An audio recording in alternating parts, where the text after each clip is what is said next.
kita bincangkan dalam surah Sajadah. Mereka tertunduk hina di hadapan Allah. Dan yang keempat apa dia? Cara apa dia? Kesudahan mereka. Kesudahan.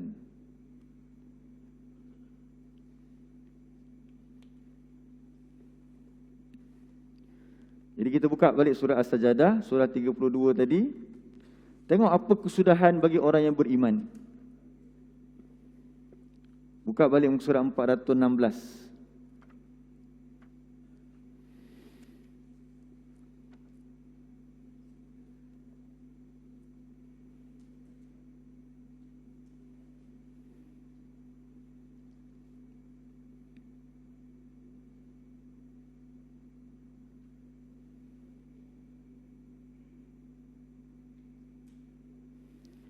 Ayat yang ke-19.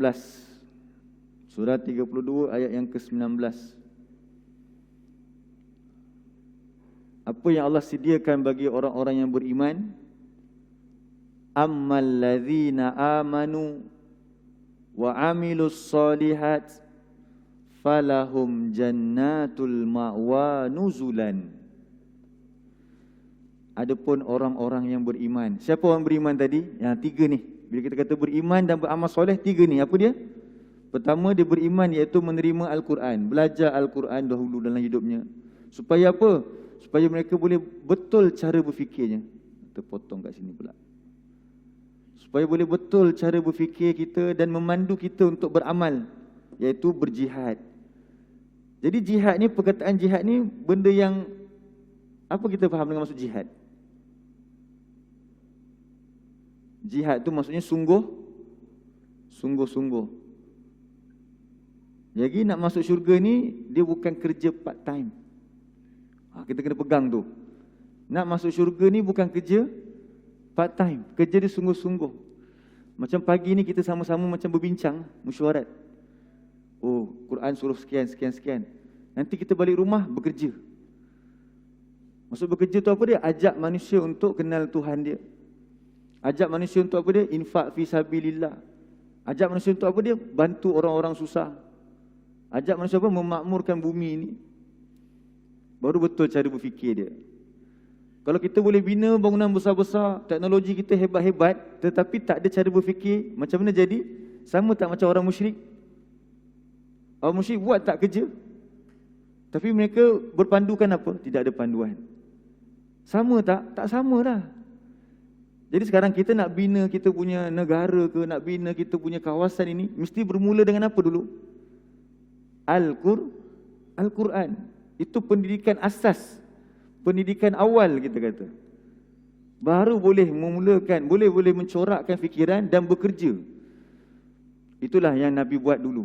Maju tak orang yang belajar Al-Quran? Maju tak orang yang belajar Al-Quran? Maju. Umar dapat apa? Sayyidina Umar dia memerintah sampai ke mana?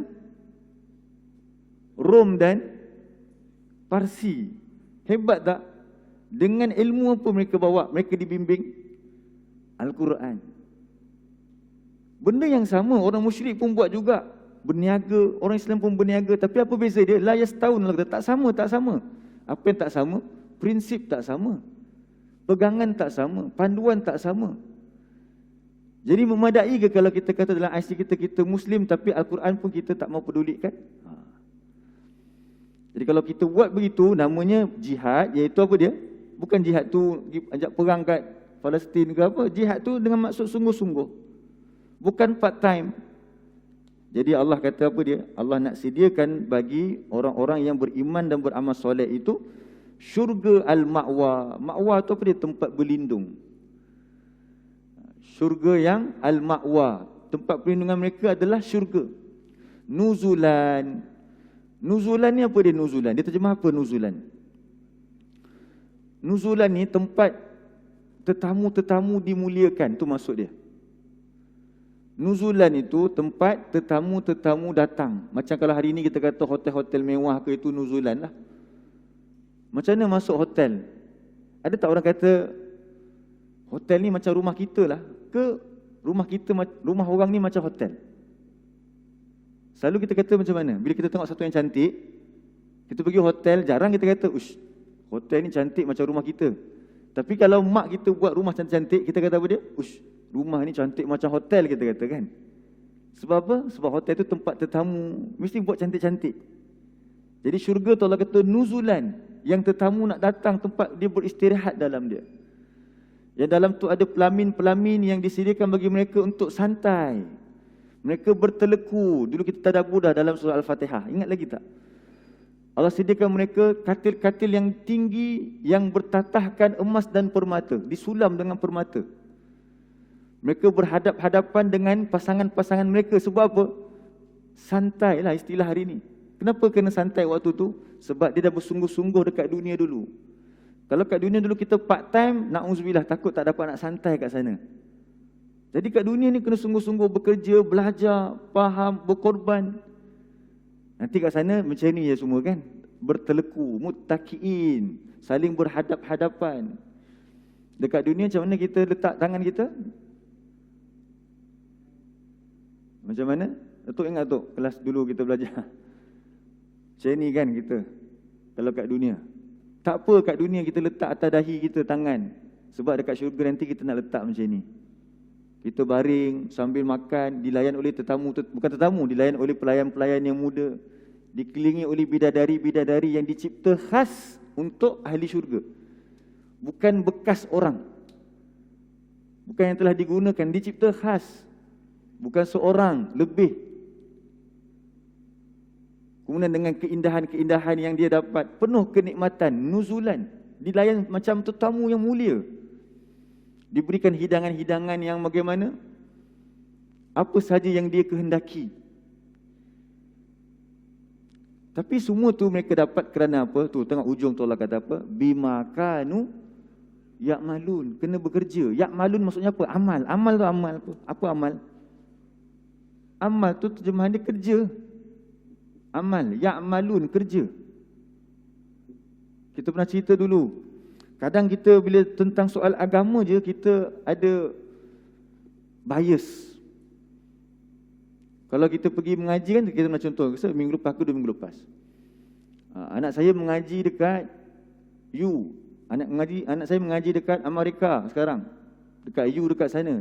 Kena perkataan mengaji. Apa maksud mengaji dekat baca buku ke maksudnya mengaji kat belajar kat maksudnya apa dia? Belajar, lepas tu skor, lepas tu dapat sijil kan. Lepas dapat sijil nak buat apa? Bekerja. Tapi bila kita sebut mengaji Al-Quran, apa kita maksudkan?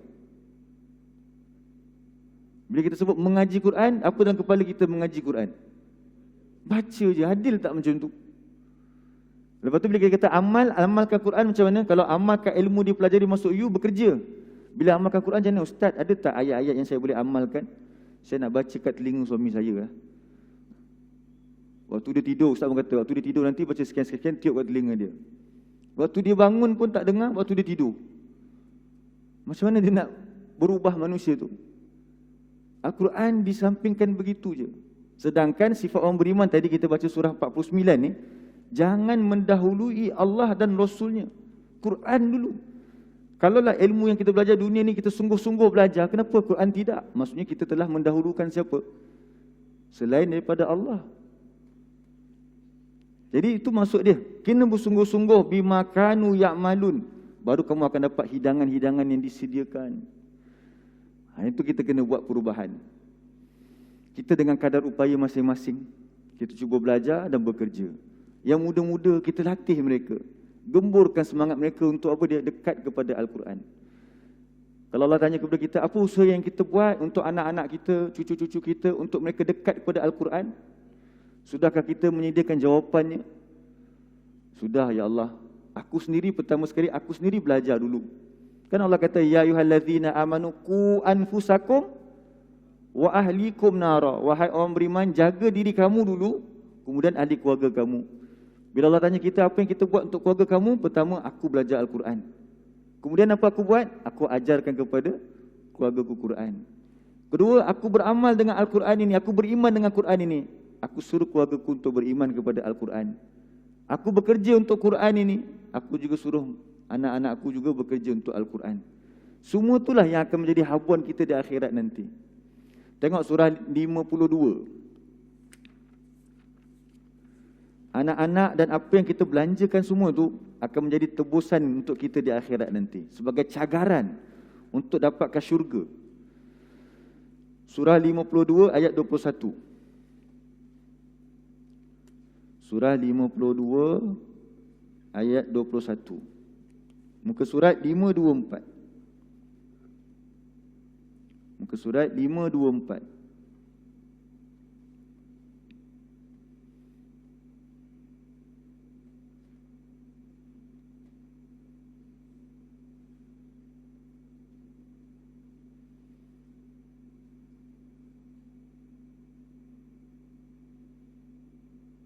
Muka surat 524.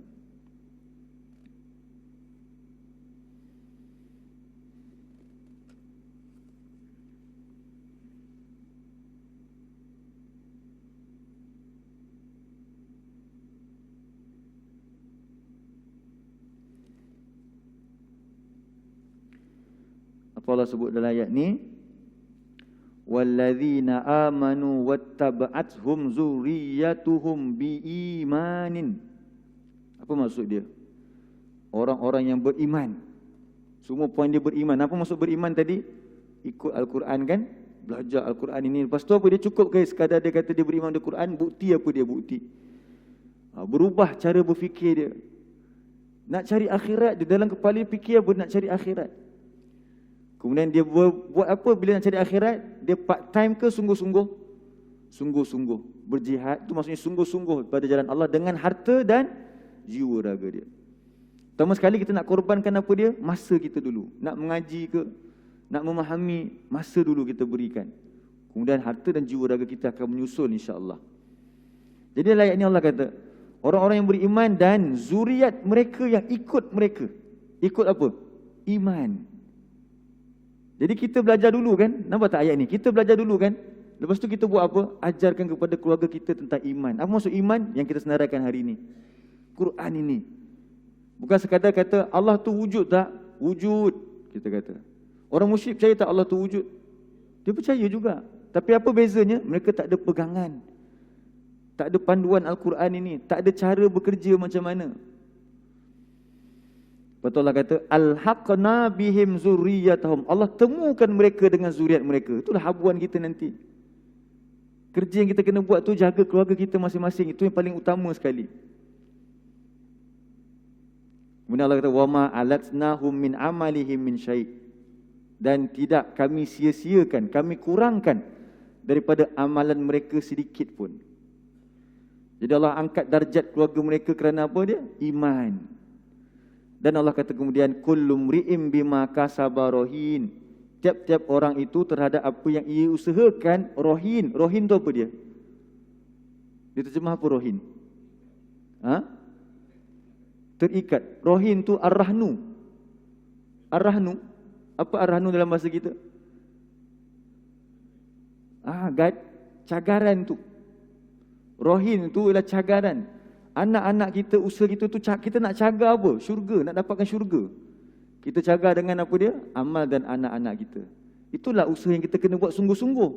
Nak dapatkan syurga tapi dia letak benda RM50. Bukan kita menafikan nilai RM50 tu, tidak. Nak bagi tahu kalau nilai tu kecil lah. Dalam akaun katalah, terpaksa guna biar nampak, bukan kita merendahkan 50 punya nilai. Mungkin dalam akaun ada 6 kosong kat belakang tu. Tapi dia sumbang 1 kosong. Ikhlas memang Allah akan terima. Ini bukan nak cerita yang tu. Nak beritahu kalau kita nak sungguh-sungguh, macam mana yang kita akan cagarkan? Nak dapat benda yang mahal. Tapi boleh tak kita bandingkan syurga dengan apa yang kita cagarkan? Kan tak boleh. So apa yang boleh? Bukti tu, bukti sahaja. Nak cagar banyak mana tu? Itulah bukti kita nakkan syurga. Itu namanya apa tadi? Jihad. Itulah amal kita ni amal kita ni. Amal yang sungguh-sungguh nak dapatkan syurga. Sampai bila? Sampai mati. Ada istilah pencen tak kita bincang minggu lepas? Tak ada istilah pencen. Alhamdulillah ada yang sebahagian mungkin sekarang pencen ke contoh kan. Lebih banyak masa. Dan direzekikan juga mungkin ada pencennya tiap-tiap bulan. Itu semua ruang-ruang amal yang Allah bagi kepada kita. Macam Nabi. Nabi semakin umur berapa dia bekerja keras lagi? Semakin meningkat usia dia kan. Kita dah cerita dulu Nabi angkat perang ataupun perang Badar ketika umur berapa? 55 tahun. 55 tahun tu umur apa dekat Malaysia? Ngam-ngam umur pencen kan. Tapi Nabi membuktikan 50 tahun lah Nabi mengangkat senjata itu. Kita pun sama juga. Mungkin kita angkat apa pen ke, kalau tuan-tuan biasa menulis, ajar pada masyarakat. Yang dulu mungkin cikgu boleh mengajar pula. Yang mungkin ada harta diinfakkan. Begitu yang kita kena buat sampai bila? Sampai bila? Sampai mati. Kemudian ketika kita usung jenazah kita sama-sama tu, apa perasaan kita melihat kawan kita yang diusung tu? Barulah kita doa tu rasa seronok. Pergilah engkau, jumpa dengan Tuhan kau. Aku dah siapkan, dah mandikan kau, dah pakai cantik-cantik untuk bertemu Tuhan kan? Sebab tu orang yang mati tu dalam hati, dalam ketika dia mati, dia angkat usung tu, dia suruh orang yang bawa tu cepat-cepat. Sebab dia nak bertemu dengan siapa? Allah. Dia nak berehat, dia dah kerja keras tadi tu. Itulah yang Allah sediakan bagi orang yang bekerja, kata Allah. Jadi kerja tu apa dia? Bukan amal yang ustaz, ayat apa saya nak amal? Ustaz, ayat apa saya nak amal? Itu betul lah nak kena amal, nak kena jadi zikir. Tapi kadang-kadang kita faham amal untuk ayat Quran itulah dia. Ustaz, ayat apa saya nak amal untuk anak saya supaya dia jadi pandai? Awak baca, kalau jadi cantik, baca surah Yusuf gitu kata. Tapi apa maksud dalam surah Yusuf? Nanti kalau nak jadikan anak pandai, baca surah apa? Luqman. Luqman tu anak dia pandai kerana pertama sekali perintah Luqman, la tusyrik billah. Jangan syirikkan Allah. Jangan cintakan dunia ini, cintakan akhirat. Kalau cintakan dunia, cintakan akhirat, syirik tak tu? Kita duk faham syirik hanya sembah berhala. Syirik tu kan menyekutukan. Dia menyekutukan niat dia. Aku nak akhirat, aku nak syurga, dunia. Dua-dua nak macam ni. Dalam Quran Allah kata apa dia? Utamakan yang mana? Yang akhirat. Tu la tusyrik billah, didik anak. Baru anak jadi orang pandai. Pandai apa dia? Pandai akhirat. Orang dulu kata bijak. Bijak sana ke bijak sini? Bijak sana. Jadi orang yang bijak sana. Sana tu di mana sana? Kan selalu kita cakap, kau siap kau. Kat sana aku jumpa kau balik. Kat sana tu kat mana? Akhirat. Jadi nak jadi orang yang bijak sana. Dengan Al-Quran ini. Tapi kalau tak buat ini, buka balik surah 32. Buka balik surah 32, ayat yang ke-20.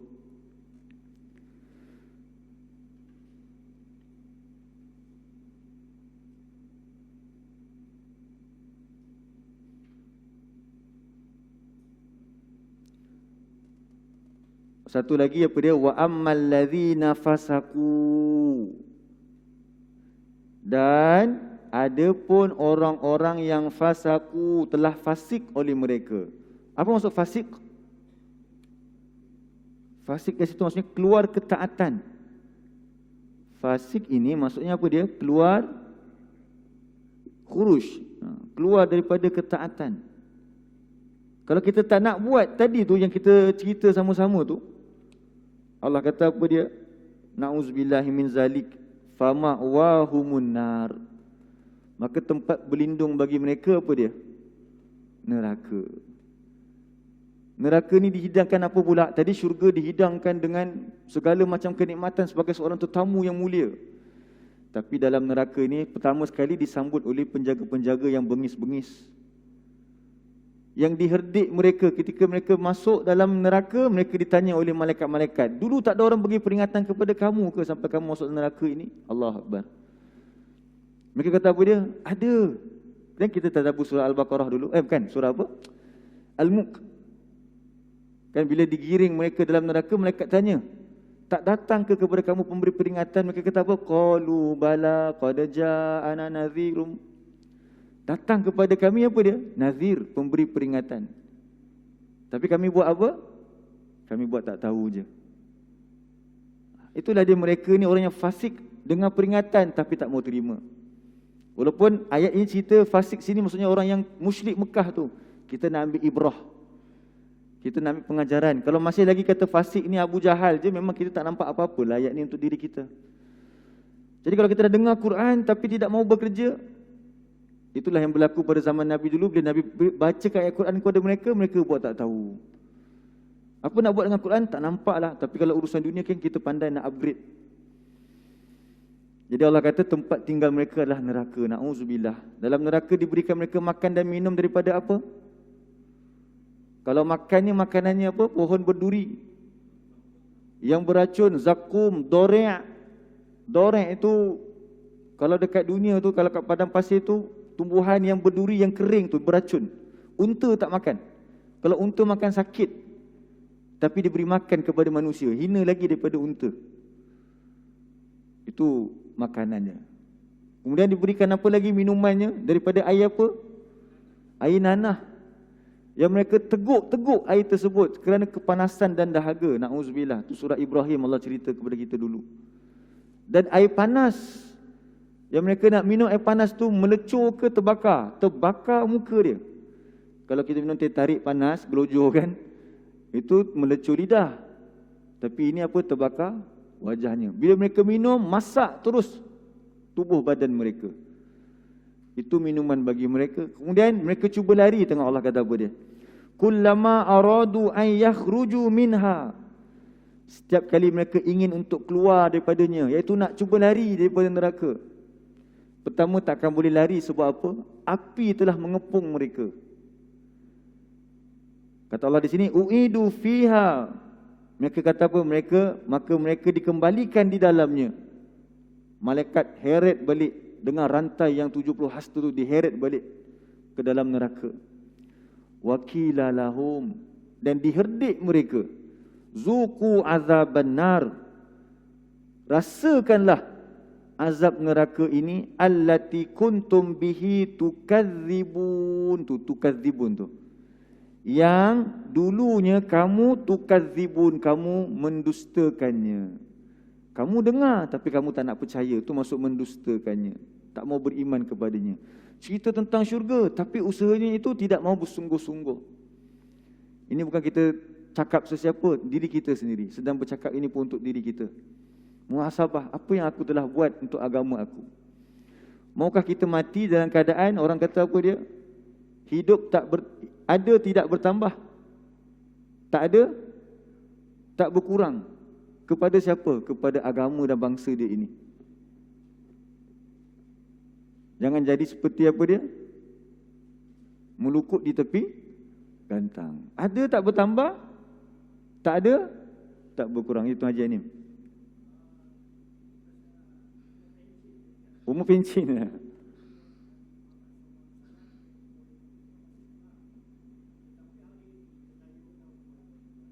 Ya, Masya Allah.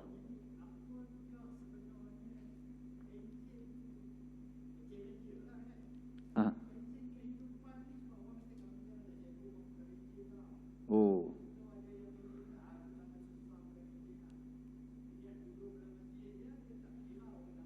Oh.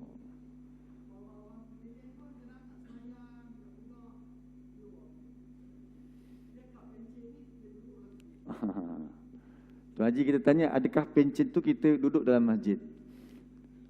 Itu yang kita kata tadi tu. Sebab tu Allah hantar Quran sebagai petunjuk. Tetapi Allah tak hantar Quran saja. Allah hantar contoh tauladannya. Siapa? Nabi Muhammad. Jadi itu je kita nampak dah. Pertama sekali, adakah Nabi ketika umur 55 tu dia duduk saja dalam masjid beribadah? Kan senang. Abu Jahal pun tak marah. Macam Haji Hanim kata dah, tak payahlah kita sibuk-sibuk halua dah. Orang kata kan, bukan Haji Hanim kata. Pencin dah kan kamu, duduk je lah dalam masjid, dia kata. Tak payah sibuk lagi dah halua. Itu dah tak sama dengan Nabi. Abu Bakar, lepas Nabi wafat, apa dia buat? Dia dah dijamin syurga kan? Lagilah pencen dia lagi hebat daripada kita. Dia dapat pencen apa? Syurga. Pencen itu bukan gaji bulanan kita dulu. Pencen itu Nabi claim, Nabi kata dia apa? Kamu pencen kamu ialah aku jamin kamu syurga. Patut fikir logik kita, relax lah Abu Bakar kan? Duduk kat mimbar depan ke, duduk kat bawah mimbar tu ke, beribadat. Tapi itu ke Abu Bakar buat? Tak.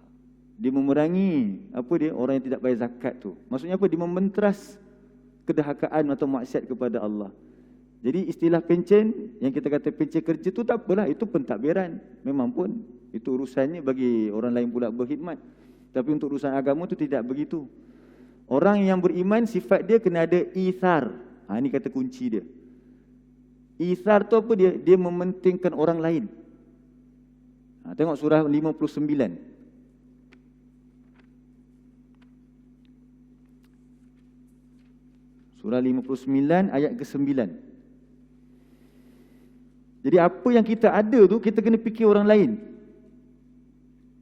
Contoh katalah sebab kita sebut pencen kan, kita ada duit pencen, kena fikir duit pencen tu untuk apa. Lagipun kan kita dapat duit pencen pun daripada kerja-kerja kita dulu dan kita punya khidmat dengan rakyat dan sebagainya. Masih lagi sekarang kita perlu fikirkan orang lain juga. Surah 59 ayat 9. Muka surat 546.